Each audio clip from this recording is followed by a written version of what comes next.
Goeiedag, Abuti. Sê hallo vir die kinders. Molweni bantwana. Wat leer ons vandag? Ukutya.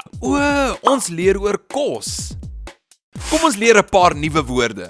Abuti, wat is die woord vir melk in isiXhosa? Ubisi. En water? Amanzi. En wat van brood? Isonka. Wat is die woord vir vrugte in isiXhosa? Iziqhamo.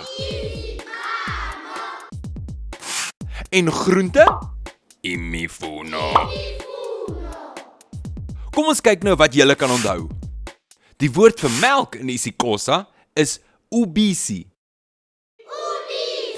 En die woord vir water is amanzi.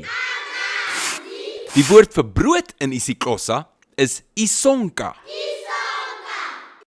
En die woord vir vrugte in isiXhosa is iziqhamo. En die woord vir groente in isiXhosa is imifuno.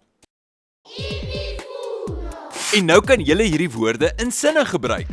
Totsiens Abuti, totsiens julle. Isaleka kuhle.